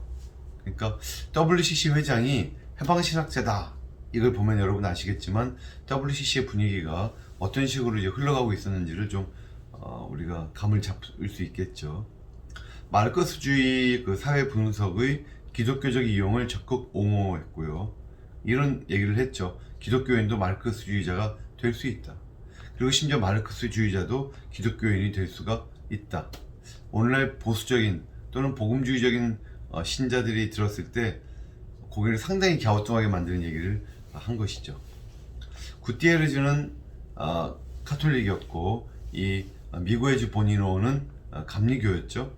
하지만 이들은 해방신학과 연관되어서는 많은 견해의 일치를 보입니다. 그래서 지금부터 해방신학의 7가지 이슈를 좀 살펴볼게요. 첫 번째 이슈는 상황신학이에요. 즉 모든 해방신학은 반드시, 해방신학뿐만 아니라 신학은 반드시 상황적이어야 된다. 신학은 어떤 추상적이고 저 위에 얘기를 하는 게 신학이 아니라 바로 이 땅에서 현재 내가 속한 이 사회에 대한 이 얘기를 할 수 있어야 이게 신학이다 하는 거예요. 그러니까 지식도 중립적인 지식은 없다고 봤어요. 지식은 언제나 사회, 정치, 경제적인 현실들에 의해서 조건화가 돼요. 중립적인 지식이라는 건 없어요. 그래서 자신이 속한 문화의 지배적 사상 형태에 대해서 의문을 품을 줄 알아야 된다. 그럴 때에만 그의 지식은 사회환경적인 조건화, 그 컨디셔닝이라고 하는 이 한계를 극복할 수가 있는 것이다. 그리고 만약에 정말 이 사회환경적인 조건화에서 극복된, 넘어선 지식을 우리가 가질 수 있다면 그 지식은 반드시 상황적인 지식일 수밖에 없다. 그래서 지식을 두 가지로 본 거예요. 지배계급에 의해서 조건화된 지식, 즉 이데올로기죠. 주입된 거예요. 주입된 이데올로기, 조건화된 지식이 있고요. 이 계급에 대항해서 일어난 사람들 속에서 새로 생겨나는 비판적 지식, 이게 두 가지가 있다는 거예요. 사실 이렇게 보면 그렇게 해서 생겨난 그 비판적 지식을 만약에 누가 나쁜 마음을 먹고 그걸 또 사람들에게 이데올로기로 주입을 만약에 한다 그러면 그것도 또 어떻게 보면 이데올로기가 되고 그것도 조건화된 지식이 되는 거예요. 그러니까 이런 어떻게 보면 악순환에 여기서 벗어날 수가 없는 것이 인간의 어떤 한계점인데 이런 부분에 대해서는 자기 비판을 잘 하지를 않죠. 이런 사람들은. 그래서 유럽 신학, 북미 신학은 이 라틴 아메리카의 상황에 안 맞고 신학은 토착화되어야 되고 보편적인 것이 될 수가 없다. 따라서 뭐 바르트식으로 위로부터의 신학, 그죠? from above 이런 신학은 우리는 따를 수가 없다는 거예요. 구티에레즈의 말에 의하면 이런 말을 했어요. 구미 신학과 라틴 아메리카 신학의 주된 차이는 뭐냐? 질문자가 다르다는 거예요. 즉 구미 신학은요, 뭐 자유주의건 보수주의 신학이건 그걸 막론하고 비신자들의 질문에 대한 답변으로 이루어져 있다는 거예요. 그 신학이 넌 크리스찬들이 물어본 것에 대한 답변이에요. 하지만 라틴 아메리카의 신학은 비인간의 질문, non person, 그죠? 비인간이 던진 질문에 대한 답변으로서 신학을 하는 것이다. 비신자와 비인간. 상당히 뭔가 통찰력 있는 얘기인 것 같아요. 미구에즈 보니노는 이런 말을 합니다. 서구의 학문적 신학이 모든 다른 신학의 규범이 될 수 없다. 우리는 서구 신학에 종속되기를 거부한다. 그리고 상황에서 분리된 그런 추상적인 거라면 그런 신학 토론 우린 계속 거부할 것이다. 이렇게 말을 합니다. 두 번째 이슈는요, 첫 번째가 상황하고 두 번째 이슈는 라틴 아메리카의 빈곤이에요. 너무 가난하다는 거예요. 근데 이것은 소수의 권력과 또 극한의 부를 유지시키기 위한 사회 구조, 이런 것들이 만들어낸 사회악이라는 거예요. 사회악. 이건 물론 옛날 통계긴 하지만 페루 출생 아이들의 절반 이상이 5세 이전에 죽고, 브라질에서는 지주의 2%가 경작지의 60%를 소유하고, 과거에 6명을 부양하던 페루 노동자는 지금은 이전의 절반도 안 되는 수입으로 8명을 부양해야 되고, 엘살바도르에선 6명의 가족의 생계 유지비로 1년간 333달러가 필요한데 인구의 절반 이상이 그 이하를 벌고 있다. 라틴 아메리카 인구의 대다수는 그런데 빈부귀천을 막론하고 다 크리스찬들이다. 그리고 대부분의 나라에서 가톨릭 교회가 공식적으로 제정된 교회다. 그런데 교회가 이런 사회 체제 질서 유지에 기여해 왔다는 거예요. 즉 교회가 정부 편을 들었고 항상 압제자들의 편을 들었다고 이제 말을 하는 겁니다. 그러니까 라틴 아메리카가 왜 이렇게 빈곤하냐, 가난하냐, 원인은 외국의 지배에 있다는 거예요. 유럽 국가들, 북미 국가들, 그리고 다국적 기업들에 의한 이런 경제적 의존성이 우리의 문제다. 그리고 이들과 계약을 맺은 국내 억압 세력들, 그죠? 과두정치, 군사정권, 또 가난한 자들에 대한 제도화된 폭력, 이런 것들이 이제 원인이라는 거예요. 그래서 라틴 아메리카의 저개발은 곧 북쪽의 발전이 가지는 어두운 면이다. 미국이겠죠, 결국은. 라틴 아메리카의 그 구조적 빈곤과 제도화된 폭력은 국치적 자본주의의 산물이다. 여기서 우리가 단절해야만 우린 변할 수 있다. 그러니까 아주 도전적인 질문을 하는 거예요.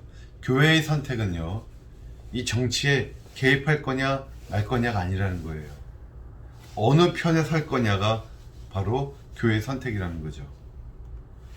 자, 이제 세 번째 이슈는요, 하나님은 가난한 자들을 더 사랑하신다는 거예요. 교회는 억압받는 사람들과 운명을 같이 해야 돼요. 왜냐? 하나님은 역사 속에서 보면 항상 가난한 자들이 편이었기 때문이다. 구티에레즈는 말합니다. 가난한 자들이 이런 선취권을 갖는 것이 다 마땅하다. 왜냐? 이건 그들이 무슨 종교적으로 도덕적으로 우월하기 때문이 아니고 하나님께는 항상 나중된 자가 먼저 된 자로 보이기 때문이다. 뭐 그럴듯해요. 이런 진술이 우리가 생각하는 좁은 의미의 정의에 대한 이해와는 상충한다. 왜냐하면 우리는 나중된 자건 먼저 된 자건 다 공정하게 공평하게 대우해야겠다 이 생각을 하잖아요. 근데 나중된 자를 더 사랑해야 된다는 거예요.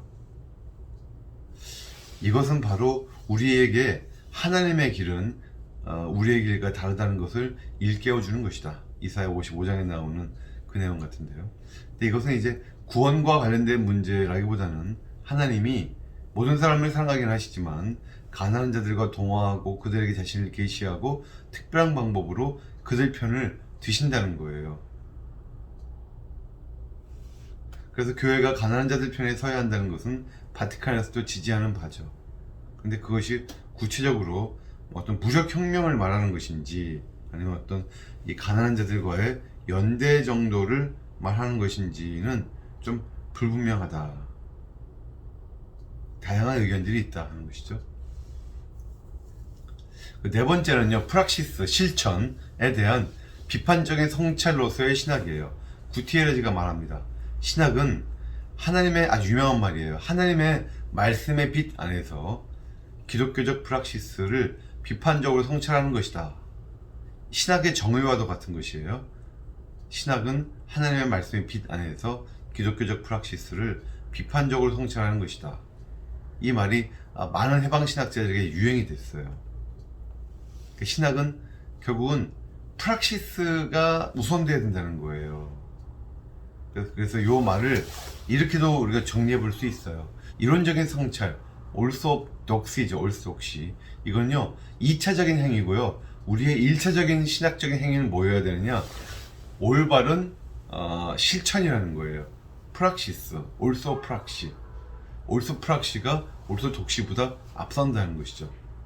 이거 굉장한 코페르니쿠스적 혁명이에요. 뭐냐면 윤리나 선교 같은, 그러니까 기독교적인 성찰을 하고 거기에 대해서 거기서 나오는 어떤 2차적인 우리의 행위로서 뭔가 윤리, 어떤 선교 이렇게 얘기를 하던 고전적인 신학 방법론을 완전히 뒤집은 거잖아요. 성찰을 먼저 하고 그 다음에 어떤 우리 행위를 따지자가 아니라 행위를 하면서 성찰하자는 거예요. 미구에즈 보니노는 이렇게 말합니다. 마르크스의 유명한 철학의 정의처럼 신학은 이 세계에 대하여 설명하는 일은 그만두고 그것을 변혁시키기 시작해야 된다. 신학은 이 세계에 대해서 설명하는 건 이제 좀 그만두고 그것을 변혁시키기 시작해야 된다. 그러니까 정통보다는 바른 행동이 신학의 기준이다. 올소독시가 아니라 올소프락시가 우리의 관심사다. 계시는 성경 이상이고 역사에 나타난 하나님의 해방적 행동의 모든 것을 포함한다. 해방신학은 하나님 자체에 대한 사유는 피해요. 그러면서 하나님을 역사와 밀접하게 연관시켜요. 그래서 하나님은 출애굽 같은 위대한 사건을 통해서 실제로 역사 안에 들어오셨고, 또 예수님의 성육신을 통해서 자신을 역사 안에 계시하셨고 스스로 역사가 되셨다. 그러니까 이렇게 프락시스 우선성, 여기에 대해서 말을 많이 듣겠죠. 왜 교리가 안 중요하냐, 왜 성찰이 안 중요하냐, 그거 없이 무슨 행동이 나올 수 있냐, 이런 오해와 비판이 있을 수 있겠죠. 그래서 이런 걸 피하기 위해서 결국은 프락시스와 이론을 상호 의존적인 두 축으로서 제시하려고 하는 이런 움직임도 있습니다. 구티에레즈는 궁극적인 판단의 표준은 우리가 믿음으로 받아들이고 있는 계시된 진리로부터 말미암는 것이지 프락시스 그 자체로부터 오는 것은 아니다. 이 말을 보면 너무 극단적인 것은 좀 피했죠. 아마 그래서 요셉 라칭어 추기경이 구티에레즈에 대한 정죄를 아마 안 했던 것 같아요. 이 말만 보면은 맞는 말이잖아요. 근데 실제로는 프락시스를 중요시한다니까요. 자, 그 다음에 신학과 마르크스주의. 해방신학자들의 공통된 의견은 이런 거예요. 자본주의는 원래 악한 거예요. 그리고 사회주의는 비록 하나님 나라와 좀 거리는 멀지만 이상적인 경제 형태다. 바로 이 부분이 마르크스주의를 이 해방신학이 가지고 가는 부분이 해방신학의 모든 국면들 중에서 가장 논란이 되는 부분이에요. 해방신학자들이 왜 이렇게 마르크스주의를 좋아했냐면요, 마르크스주의는 사회 분석의 도구로서 참 좋아요. 아울러 사회를 변혁시키는 도구로서도 좋다는 거예요. 사회를 분석하고 사회를 변혁시켜야 되겠는데, 이 해방신학자들의 여기에 사용되는 도구로서 마르크스주의만한 게 없더라는 거예요. 마르크스주의적인 설명을 한번 볼게요. 노동은 인간의 본질적인 정체성의 한 부분을 이룬다. 자본주의와 같이 사람들을 강요하여 원래 충분한 가치 이하의 값으로 그들의 노동에 의한 산물을 팔라고 하는 이런 행위는 소외와 착취의 결과를 가져온다. 그러니까 광산이나 공장과 같은 생산수단을 가진 자는 노동자들이 제공한 노동의 잉여 가치를 빼앗음으로써 노동자들을 착취하는 것이다. 이런 착취는 노동자들을 그들의 노동과 심지어 그들 자신으로부터도 소외시킨다. 그리고 착취와 소외는 결국 계급 사이의 투쟁을 촉발시킨다. 즉 프롤레타리아 혁명을 촉발시키는 거죠. 그래서 라틴 아메리카와 같은 극도로 빈곤한 상황에서는 혁명으로 절정을 이루게 된다. 구티에르즈는 말합니다. 현 체제를 붕괴시키고 새로운 사회주의 사회를 건설하는 것이 그의 이름으로 냉수 한 그릇이라도 주라는 예수님의 명령을 성취하는 최선의 길이다. 그러니까 이 사회주의 혁명이 성경에 나오는 하나님의 나라와 똑같은 것은 아닐지라도 이게 그의 이름으로 냉수 한 그릇이라도 주라고 예수님 말씀하시잖아요. 냉수 한 그릇 준다고 해서 사람들이 모든 필요가 다 해결되는 건 아니겠죠. 하지만 내가 할 수 있는 최선의 길이 이거다 라면 왜 그걸 하면 안 되냐는 말이죠. 이걸 해라는 거예요. 그래서 마르크스적인 분석이 라틴 아메리카에 만연한 이 빈곤과 불우의 원인을 밝혀준다. 그리고 이런 말도 해요. 우리가 신학에 마르크스 사상을 사용하는 것이 왜 안 되냐. 교부들도 아우구스티누스도 플라톤 같은 이방 철학자들의 사상을 가져오지 않았냐. 그리고 토마스 아퀴나스도 아리스토텔레스를 가져오지 않았냐. 그러니까 우리도 마르크스를 가져오겠다. 물론 이건 좀 다르죠. 왜냐면 마르크스는 기본적으로 무신론자고 유물론자잖아요. 하나님을 완전히 배격하는 거잖아요. 플라톤이나 아리스토텔레스는 비록 철학적인 신을 추구하긴 했죠. 기독교적인 하나님은 아니지만. 하지만 그들도 유신론적인 사상을 가지고 모든 걸 나아갔기 때문에 우리가 가져올 수 있는 부분들이 있었던 건데, 마르크스주의는 무신론이고 유물론이고 이것은 하나님의 창조를 완전히 거부하는 건데 이걸 가져오는 건 안 되겠죠. 그래서 이런 걸 알기 때문에 해방신학자들도 마르크스주의를 기독교적인 비판적인 입장에서 사용해야 되겠다 이렇게 말을 합니다. 그래서 미구엘 주 보니노에 따르면 계급투쟁, 프롤레타리아 독재, 공산당의 역할 이런 것들은 우리가 수정하고 개편을 함으로써 우리 기독교적으로 쓸 수 있는 개념들이다. 하지만 그것들도 그리스도인이 완전히 용납할 수는 없는 또 하나의 이데올로기적인 슬로건들이다. 그러므로 기독교가 마르크스주의적 사회주의와 맺는 동맹관계는 항상 불편한 동맹이다. 이렇게 솔직하게 말을 해야 불편한 동맹. 하지만 이런 비판은 사회 이론으로서의 마르크스주의를 거부해서가 아니라 그들이 삼위일체 사랑의 하나님을 거부하기 때문이다라는 점을 강조하는 점이 것이 중요하다. 그 다음에 이제 총체적 해방으로서의 구원, 이건 결여된 부분이 없는 완전한 해방으로서의 구원을 자기들이 추구한다는 거죠. 이 내용들은 시간 될 때 한번 쭉 읽어보세요. 자기들은 하나님을요 순전히 영적으로 또 세속을 초월한 방식으로 하나님을 만난다 이런 개념은 얘기하지 않고요. 오직 자기들이 인간이 이웃을 위한 삶으로의 회심, 우리가 그런 것을 통해서만 하나님을 만날 수 있다는 거예요. 하나님 계시를 알 수 있게 된다는 거예요. 구티에레즈는 구원을 해방과 거의 동등시하죠. 그러면서도 개인과 사회를 진정으로 구원하는 해방은 총체적인 해방이다 라고 이제 얘기를 해요. 인간 실존의 모든 측면들을 다 포괄하는 해방이다. 그러면서도 인간의 어떤 개인적인 구원, 또 영적인 구원 이런 것에 대해서는 관심이 없죠. 마지막 7번째 이슈는요, 해방의 프락시스로서의 기독교 선교예요. 이 해방의 어떤 실천으로서 해야 될, 우리 당장 해야 될 일은 뭐냐? 선교라는 거예요. 근데 이 선교가 우리가 생각하는 선교가 아니라 어떻게 보면 혁명을 일으키는 걸 도와주는 거예요. 그래서 해방의 프락시스는 기독교 선교이고, 이는 하나님 나라를 목표로 하여 사회를 변혁시키는 것이다. 의식화 작업을 해서 빈곤의 이유를 깨닫게 만들어야 되고, 그들의 어떤 탈억압, 쉽게 말해서 어떤 사회 어떤 혁명이죠. 여기에 대중적 노력을 우리가 지원해야 된다.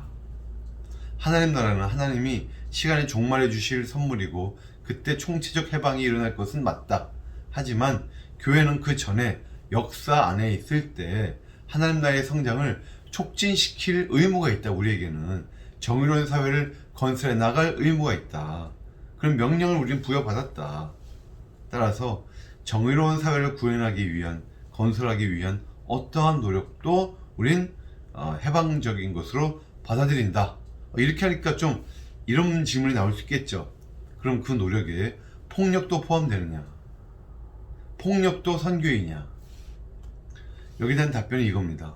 폭력이 이상적인 것은 아니다. 하지만 심지어 그리스도인들에게도 최후의 수단은 될 수 있다.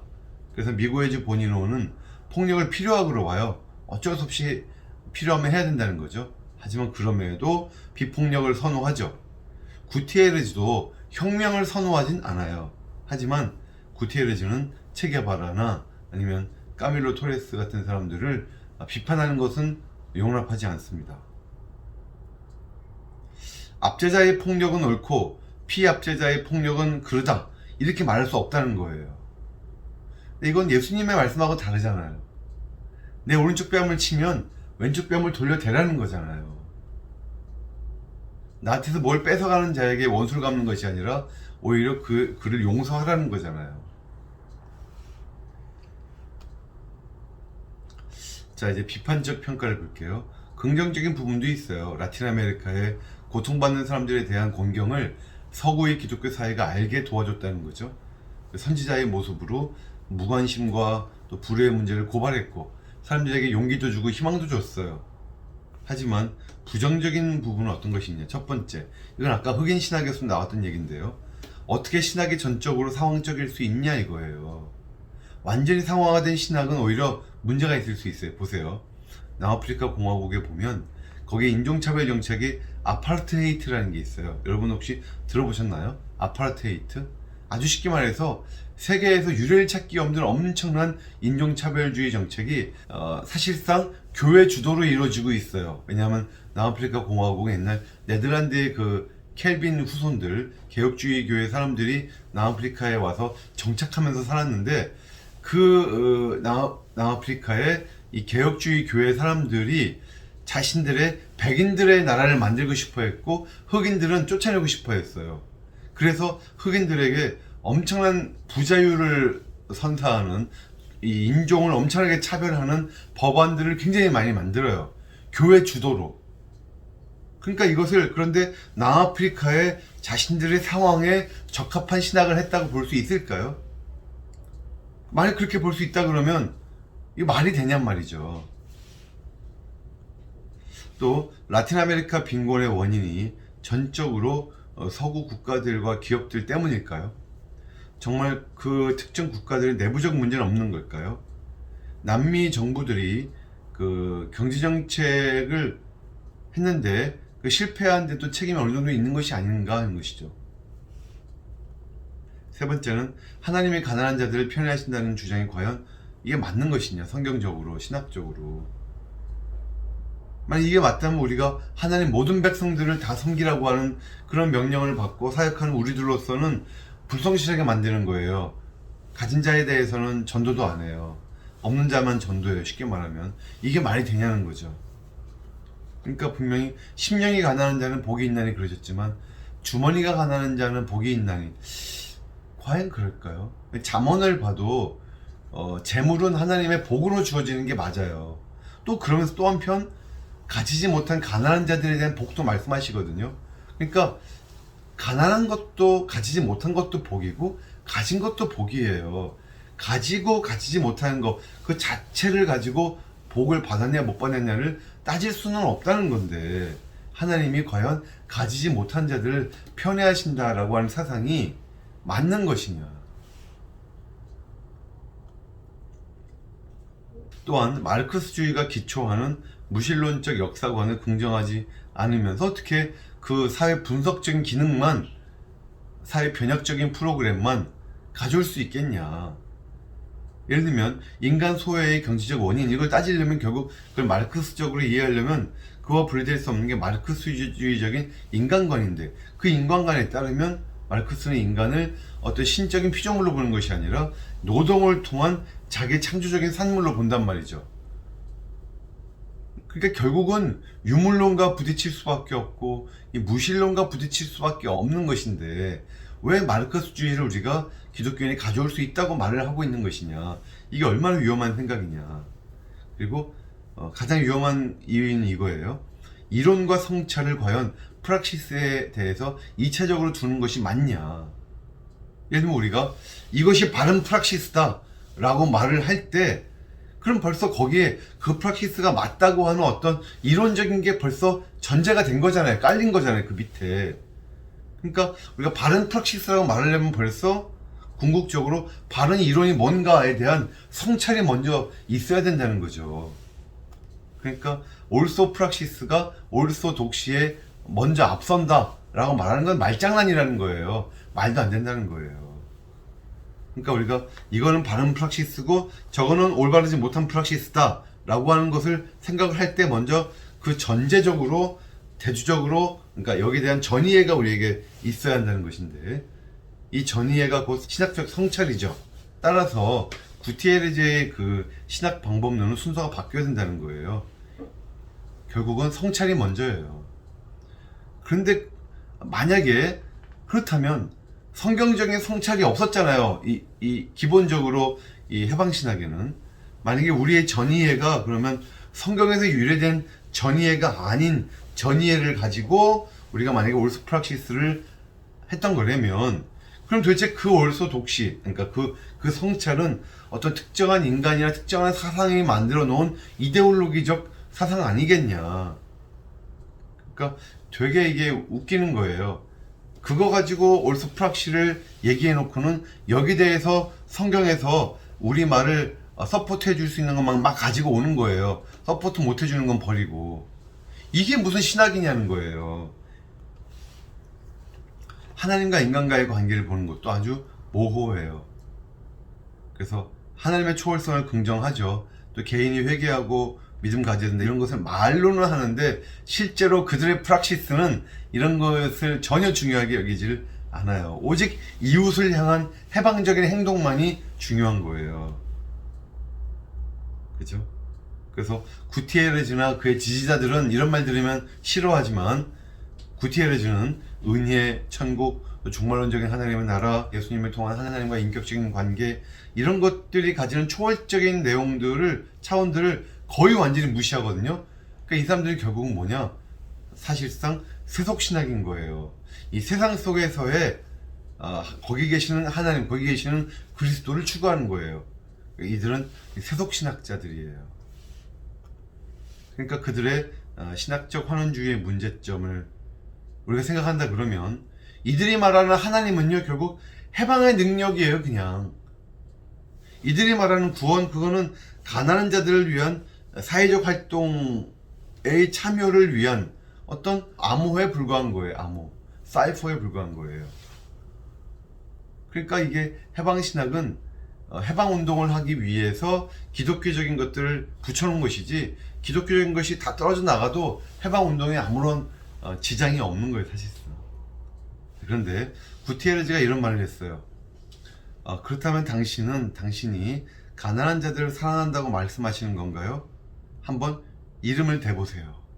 당신이 알고 있는 가난한 자들, 당신이 사랑하는 그 사람들 이름을 한번 대보세요. 여러분 되실 수 있을까요? 네. 뭔가 이렇게 아주 우리 감정적으로 뭔가 도전이 되는 이런 얘기도 합니다. 잠깐 쉬시고 자, 마지막 시간을 이제 보내겠습니다.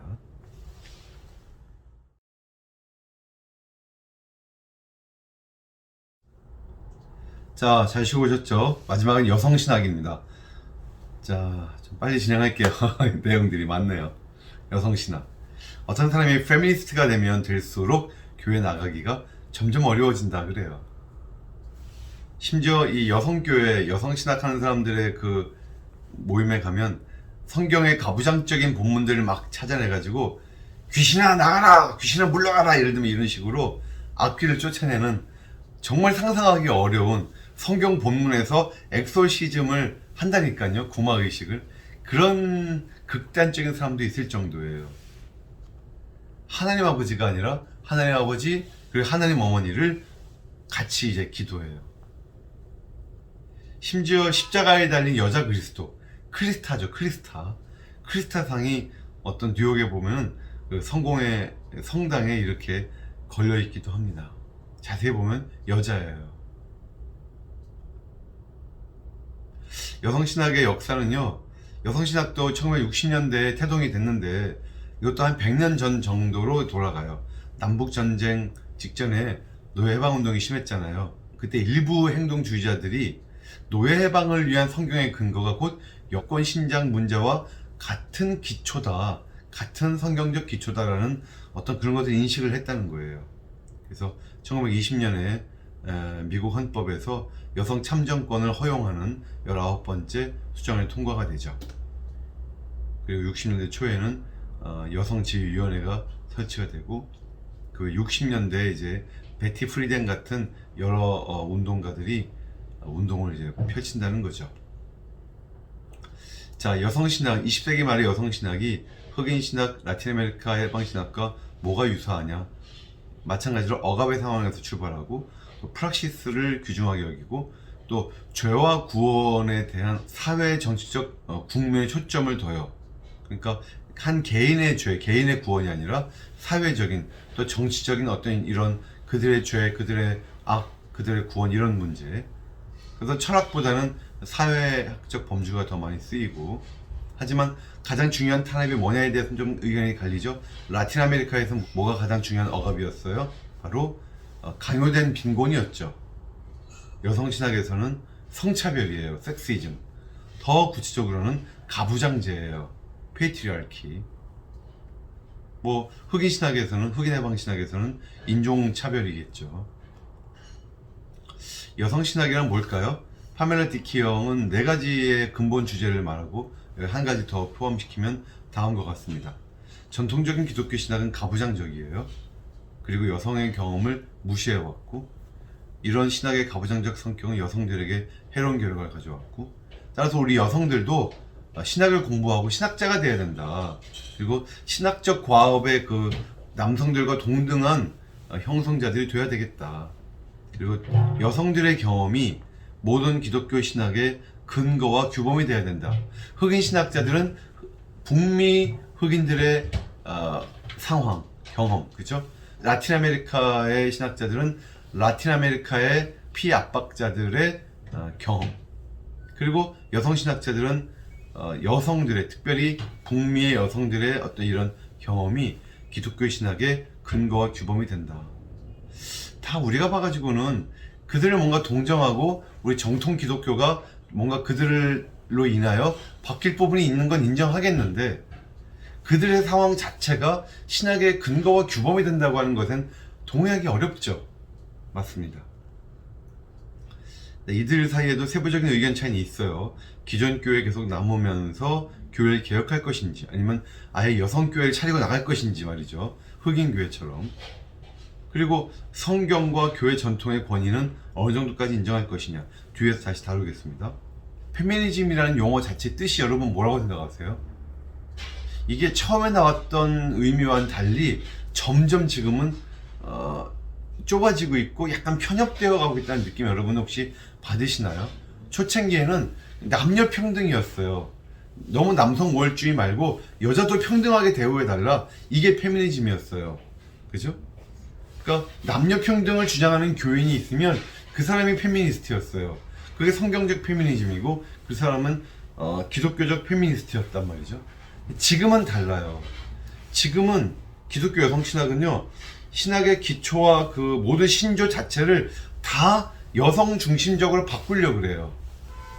그러니까 지금의 페미니스트 하면 이제는 남녀 평등이 아니라 여성 거의 우월주의자적인 느낌까지도 받는 게 페미니즘이죠.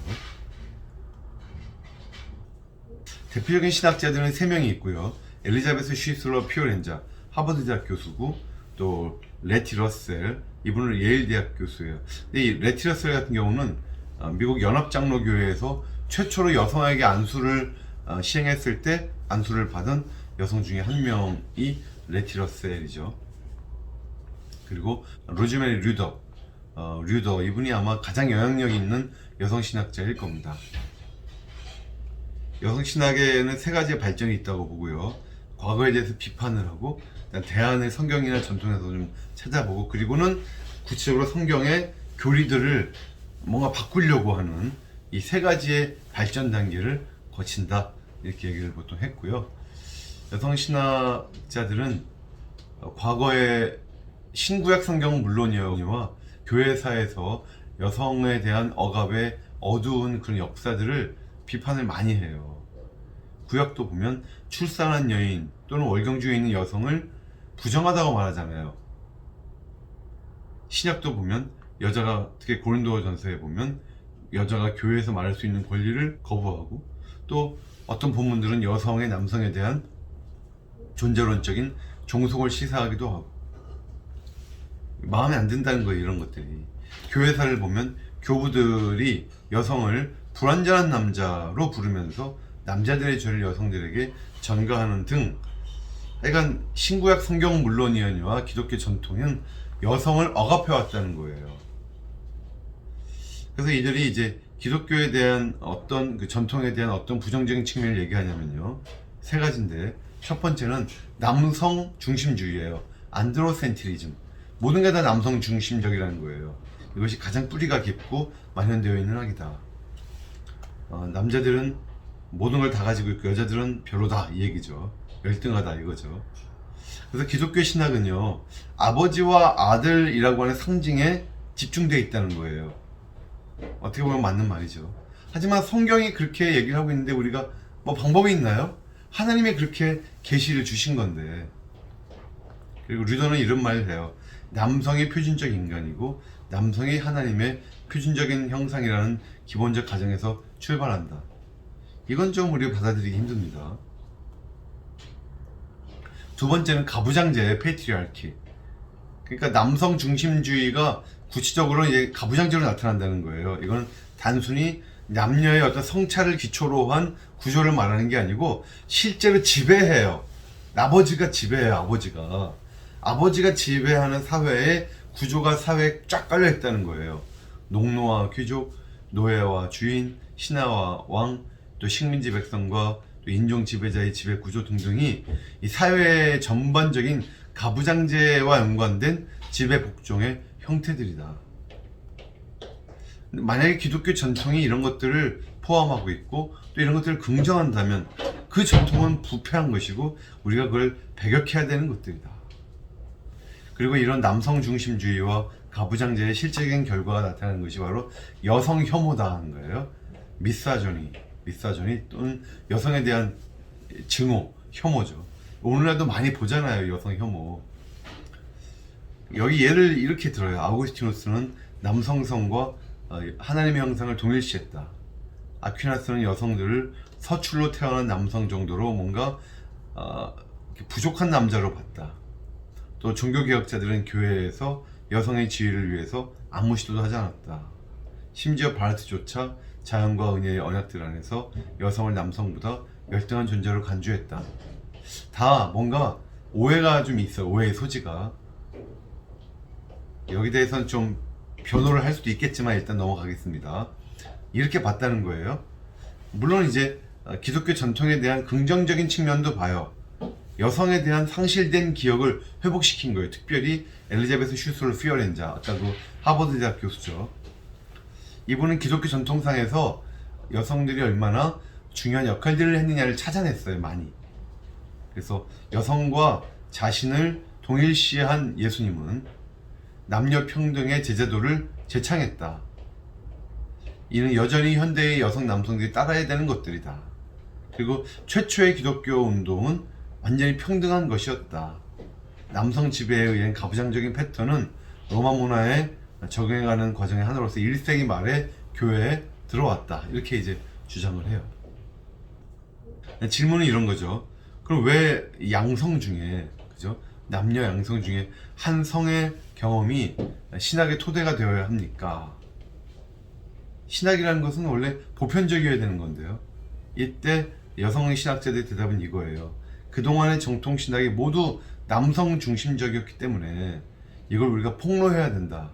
근데 폭로하고 남녀가 결국 같이 가는 쪽으로 가는 것까지는 좋겠는데, 여기서 여성 우월주의까지로 간다든지, 아니면 여기에서 성경 자체가 말하는 계시로 주어진 그 내용 자체의 어떤 남녀 성 간의 어떤 차이점까지 다 무시한다는 것은 하나님을 자기 아래에 두는 거잖아요. 이러면 안 된다는 것이죠. 어쨌든 엘리자베스 슈스러 피오렌자는 여성이 초대교회에서 그리고 예수님의 말씀 속에서 평등하게 다루어졌다고 얘기를 해요.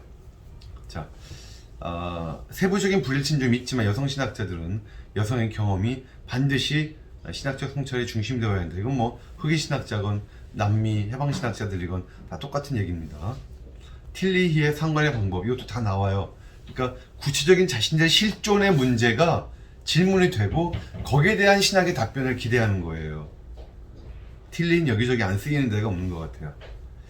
파메라 디키 영이라고 하는 여성 신학자가 여성의 경험이 남성의 경험과 다른 5가지의 사항을 얘기를 해요. 첫 번째는 신체적으로 달라요. 여자들은 신체적으로 남자들과 달리 자연의 순환 주기에 맞는 어떤 주기가 있잖아요. 또 사회와 과정의 경험이 달라요. 이 문화 속에서 여성들은 남성에게 순종해야 된다고 하는 것, 남성에게 매력을 발산해야 된다고 하는 이런 것들을 은근히 배운다는 거예요. 그리고 페미니스트적 경험이 여자들에게는 있다는 거예요. 성차별적인 억압, 또 여성을 비인간화시키는 이 불의한, 부조리한 사회 구조를 항상 의식하면서 정신적 트라우마를 받으면서 산다는 거예요. 이게 다 있다는 거죠. 그 역사적 경험, 여성은 여성에 대한 상실의 역사가 그 재건됨을 통해서 역사적인 경험을 해요. 역사 속에서 우리의 아픔이 이런 것들이 있었다는 것을 계속 알아가요. 그죠? 그리고 개인적으로 서로 다른 경험, 각자에게 또 다른 경험들이 있어요. 근데 그 경험들은 변화를 위한 촉매 역할을 할 수 있을 것이다. 여성들에게는 남성들과 다른 특징들이 좀 있겠죠. 예를 들면 여자가 좀 더 변혁적이고 좀 더 인간 중심적이다. 여자들은 관계를 더 중요시하고 남자들보다 비이원적이고 더 직관적이고 또 공동체와의 조화성을 중요시한다. 이런 말들을 한다는 거죠. 그리고 여성들의 1차적인 경험은 그걸 의식하는 사람이건 의식 못하는 사람이건 다 이거라는 거예요. 바로 남성들에 의한 억압이다. 자, 이제 세 가지의 신학적 방법론이 있어요. 뭔가 조금씩 달라요. 엘리자베스 슈슬러 피오렌자, 이 하버드 대학 교수의 방법은 이겁니다. 고전적인 기독교 신학은 너무 가부장적이어서 그걸 우리 다 쓸 수가 없다. 다 우리 가져오기가 어렵다는 거예요. 심지어 예수님 자신도 그 억압적 문화에 속했었기 때문에 신학의 권위 있는 규범으로서는 간주하지 못하겠다. 아까 예수님을 뭔가 페미니스트로서 얘기를 했던 피오렌자인데 여기서는 또 이렇게 말을 하죠. 여성 신학자들, 뭐 특별히 상황 신학자들은 뭔가 이렇게 약간 말들이 일관성이 조금 없는 부분들이 조금 있습니다. 그래서 피오렌자는 성경과 또 기독교 전통은 자기가 인정하지 못하겠고 기독교 신학을 위한 규범적인 공동체로서 꼭 흑인 교회가 있는 것처럼 여성 교회를 만들자 그랬어요. 위민 철치, 여성 교회를 제시를 해요. 그 류더가 이런 말을 해요. 우리가 하나님의 말씀, 하나님 계시로 인정할 수 있는 건 뭐냐? 공동체 속의 여성들이 여성들을 위해서 해방적인 것들이다라고 우리가 다 인정할 수 있는 그 결정한 것들만 하나님 말씀으로 인정하겠다는 거예요. 그죠? 이거를 피오렌자는 그걸 누가 결정하느냐? 바로 여성교회가, 위민 철치가 결정하겠다 이거예요. 완전히 하나님 머리 위에 있죠. 이건 말이 안 되죠. 다른 건 다 긍정을 해준다 할지라도. 그리고 이런 비판적 평가의 대상으로 예수님 자신의 삶과 가르침조차도 예외일 수 없다. 로즈메리 리더, 이분의 방법은 뭐냐? 그 게럿 신학교 교수인데, 신적 계시를 판단하는 궁극적 규범은 예수님이 그 역사적 전형이라고 할 성경에 있다는 거예요. 근데 성경도 성경 전체가 아니라 그 안에 있는 선지자적 해방의 전통, 그 본문들이 중요하다는 거예요. 그 전통은 어떤 지배와 복종 이런 패턴에 오염되지 않은 완전히 평등한, 완전히 비계층적인 그런 사회를 그리는 것이다. 그래서 성경을 이렇게 여성신학적으로 읽어서 그런 본문을 찾아내가지고 그 본문들을 가지고 성경의 다른 본문들을 비판해야 되겠다. 그죠? 그러니까 아까 슈슬러는 성경을 규범으로 인정하지 않았죠. 하지만 로즈메리 류더는 규범으로 인정할 수 있는 것처럼 얘기는 하는데 성경의 일부만, 여성신학을 서포트해 줄 수 있는 일부의 내용만 가져오고 나머진 버리는 거예요. 인정할 수가 없죠. 레티 러셀, 이 예일대 교수는 어떤 말을 했느냐? 미래가 신학적 규범이다. 약간 미래의 신학자들처럼 얘기를 하는 거예요. 왜냐? 미래는 곧 완전한 평등과 자유의 유토피아다. 그리고 전통적으로 종말론적 하나님 나라로 분리던 것에 대한 은유로서 미래는 곧 어떤 자유의 가족이에요. 진짜 자유의 가족은 미래에 있다는 거죠. 근데 이런 비전을 예수님에게서 유추해낼 수 있다고 봤어요. 즉 예수님은 여성에 대해서 권력 지향적 권위 행사와 그런 계층적 구조들을 거부하신 페미니스트였고, 또 그를 따르는 자들의 안에서 어떤 상호 의존과 공동체적 조화의 관계를 수립하셨다. 다가올 하나님 나라를 선포하셨고, 그 나라가 가부장적인 나라가 아니고 평등한 사회임을 묘사하는 여러 비유들을 사용하셨다. 자유와 평등의 나라, 그렇게 선포하신 건 맞는데 러셀은 이렇게 봤다는 겁니다. 이 미래의 자유의 가족은 정상을 되찾은 창조세계죠. 그러니까 성경조차도 이것에 의해서 비판을 받아야 된다. 레티 러셀은 미래의 유토피아를 꿈꾼 신학자죠. 그래서 이 사람들은 기독교 교리들을 왕창 바꿔놨어요. 먼저 신론을 볼게요.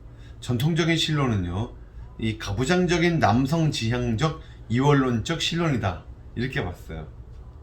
이원론에 어떤 것이 있냐면요, 영과 물질, 초월과 내재, 영혼과 몸, 구속과 창조, 선과 악, 남성과 여성, 다 앞에 말한 것들은 좋은 것들이고 뒤에 말한 것들은 조금 열등한 것들이에요. 맞아요. 이렇게 봤다는 거예요. 남자와 여자를 마치 영과 물질로, 그죠? 선과 악으로 봤다는 거예요. 그래서 전통적인 하나님의 이미지가 남성적이었다. 우린 이걸 비판하는 것으로는 만족할 수 없다. 하나님은 남성과 여성의 양성이시고 남성도 여성도 아닌 존재시다. 이게 무슨 말이에요, 이게? 하나님의 계시를 이런 식으로까지 난도질할 수는 없는 건데요. 하나님에 대해서 남성적 은유뿐만 아니라 여성적 은유도 함께 써야 된다. 게다가 하나님을 아버지가 아닌 부모로 말하는 것조차도, 그것도 이원론이잖아요. 부모와 자식이라고 하는. 우린 이거 다 싫다는 거예요. 이 사람들은 도대체 자기 부모도 없는 사람들인가요? 왜 이렇게 모든 권위를 다 거부할까요? 그래서 하나님을 부모의 이미지로 말하는 모든 것이 사실은 다 가부장적이다, 이렇게까지 본 거예요, 류더는. 그래서 류더가 어떤 일을 했느냐, 하나님에 대한 비이원론적인 어떤 용어를 찾다가 틸리히가 모든 존재의 근거라는 말 썼잖아요. 그 존재의 근거, 이 말에 좀 꽂혔어요. 그러는 한편 하나님을 원초적 모형, 프라이멀 매트릭스라는 말도 썼고, 또는 가티스라는 말도 썼어요. 여러분 밑에 나오지만 가티스, 이거는 여신이잖아요, 여신. 근데 가티스 하면 이건 비기독교적인 여신을 의미할 수도 있기 때문에 아마 D 하나 빼고 이렇게 슬래시를 붙인 것일 수도 있고, 또는 여신, 그러면 자기들이 지나치게 여성 우월주의자처럼 보이는 것일 수도 있기 때문에 하나님에 대해서 뭔가 남녀 평등한 듯한 인상을 주려고 D를 하나 뺀 것일 수도 있고, 어쨌든 가티스라는 말을 하나님에 대해서 붙이기를 선호했어요. 류더가 말하는 가티스는요, 초월적인 인격적인 신은 아닙니다. 존재의 초월적 모형이고, 우리의 실존과 또 우리가 새로운 존재가 앞으로 될 수 있는 가능성을 가지는데, 이걸 다 지원해주는 어떤 힘이에요, 힘. 그리고 가티스는 모든 이원론을 하나로 묶는 포괄적 개념이고, 따라서 하나님이 제일 위에 계시고 제일 밑바닥에는 무기력한 자연이 자리 잡는 어떤 거대한 존재의 사슬, 이런 건 존재하지 않는다고 가티스라는 말을 통해서 표현하고 싶어 했어요. 그리고 가티스와의 일체성 때문에 모든 실제는 근원적으로 레디컬리 다 동등하다. 뭐 굉장히 말하는 걸 보면 상당히 범신론적이죠. 좀 위험해요, 류더의 말을 이렇게 듣다가 보면. 그죠? 극도로 강조된 신적 내재성이고요. 근데 또 한편 류더의 말을 보면 새로운 이원론일 수도 있어요. 왜냐면 보세요, 신적인 것과 선한 것을 초월, 영, 자유, 힘, 남성 이런 것과 전통적으로 연계시켰던 걸 이제는 대신 내재, 물질, 어떤 비인격적인 에너지, 여성성과 동일시하잖아요, 자꾸만. 그러니까 새로운 이원론에 빠지는 유혹을 받을 수도 있어요. 심지어 또 어떻게 보면 이론론, 범신론적이기도 해요. 방금 얘기했던 이 가티스라고 하는 개념이 말이죠. 가티스는 땅과 자신들을 경배하는 급진적 페미니스트들이 있죠. 그 사람들은 자연을 경배하잖아요, 어머니처럼. 그러니까 자연을 어머니 여신, 머더 가티스로 이렇게 경배하는데 그것과 거의 달라 보이지 않아요. 또 류더의 다른 글을 보면 가티스가 우리 여성들의 해방된 자아다, 동일시까지 해버려요. 그러니까 이건 범죄신론도 아니고 완전 범신론인 거예요. 그러니까 어떤 극단적인 이 여성신학 비평가들에 의하면 여성신학은 기독교가 아니다, 이렇게 말을 해요. 여성신학은 사입이다, 기독교가 아니다, 다른 종교다 말이죠. 다른 종교다. 기독론. 대부분의 여성신학자들은 예수님을 남자 구세주로 보지 않고 진정한 인간으로 봐요. 인간의 대표로 봐요. 가부장적인 악에서 해방된 인간의 전형으로 봐요. 그러니까 예수 그리스도의 독특성에 대해서 얘기하려기보다는 우리 모든 인간들이 예수님처럼 다들 진정한 인간이 될 수 있다, 우리가 다들 인간 대표자가 될 수 있다는 그런 차원을 강조를 하죠. 그래서 여성신학적인 의미의 기독론은 류더 외에는 거의 얘기를 잘 안 하는데, 류더조차도 사실은 독창적인 것이라기보다는 틸리히의 기독론을 많이 가지고 왔어요. 예수님을 새로운 존재로 봤잖아요, 틸리히가. 뉴 비잉.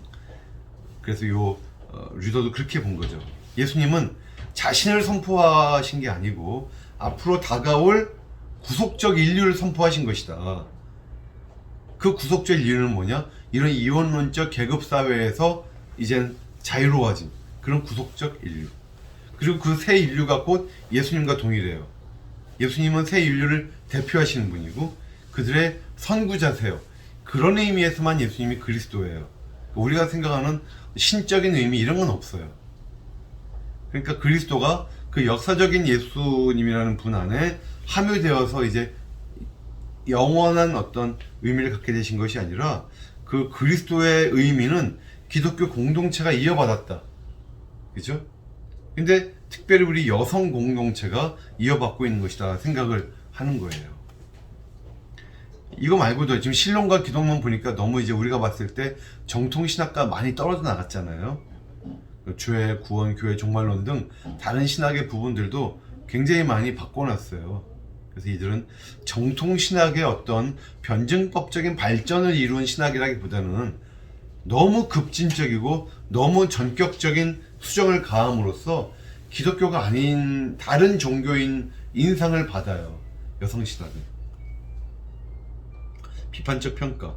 먼저 우리가 이게 제일 중요한 것 같아요. 교회 안에서 건전하게 이루어지고 있는 여성 평등 운동도 있다고요. 그거하고 오늘날 여기서 말한 여성신학과는 구별하자. 앞에 운동은 복음주의권, 자유주의권에서도 모두 폭넓은 인정을 해오고 있다.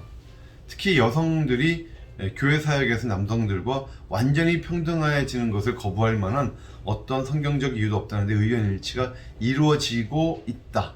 성경에서는 여자에 대한 안수를 일단 금지하는 걸로 보이죠. 보수적인 신학자들의 눈에 의하면. 지금도 보수적인 교단들, 하다못해 미국의 남침예교, 전 세계에서 제일 큰 개신교 교단이잖아요. 미국 남침예교 교단은 지금도 여성 안수를 금지하고 있거든요. 근데 조금씩 다른 교단들도 원래는 금지하다가 조금씩 이제는 여성 안수를 허용하고 있잖아요. 우리나라도 그렇고. 물론 계속 허용 안 할 것 같은 교단들도 있습니다. 근데 그렇다 할지라도 여성들에 대한 어떤 그 안수, 그런 아주 크리티컬한 문제에서만 걸리고 있지, 그런 거 말고 다른 문제에 있어서는 교회 안에서의 여성들의 어떤 적극적인 역할을 절대로 억압하지 않아요. 어떤 교단, 어떤 신학도. 근데 로저 올슨은 이런 말을 합니다. 그런데 이런 거 말고 오늘날 주류 여성 신학의 그 방향을 규범으로 본다 그러면 우리가 오늘날 기독교적 페미니즘, 크리스찬 페미니즘이라고 말하는 것은 일반적인 여성 평등 운동을 말하는 게 아니다. 이건 여성들의 경험을 중심으로 한 완전히 기존 신학에 수정된 다른 방향으로 나아가는 것을 기독교적 페미니즘이라고 부르고 있는 것이다. 이렇게 결론을 내리고 있어요. 그러니까 여성 신학은 남성 중심주의, 가부장제, 여성 혐오 같은 어떤 기독교 안에 존재하고 있었던 악을 지적한 건 너무 잘했어요. 이걸 통해 교회가 새롭게 나아갈 수는 있었는데 우리 기독교의 상징들을 너무 급진적으로 다 수정해 버려갖고 너무 멀리 간 거예요. 그 여성교회 운동, 위민처치 무브먼트를 하면서 교회 분열의 조짐까지도 지금 이제 가지고 오고 있다는 것이죠. 그래서 여성신학 문제의 핵심은 권위에 대한 견해에 있었고, 근데 이들은 자기 비판은 없어요, 별로.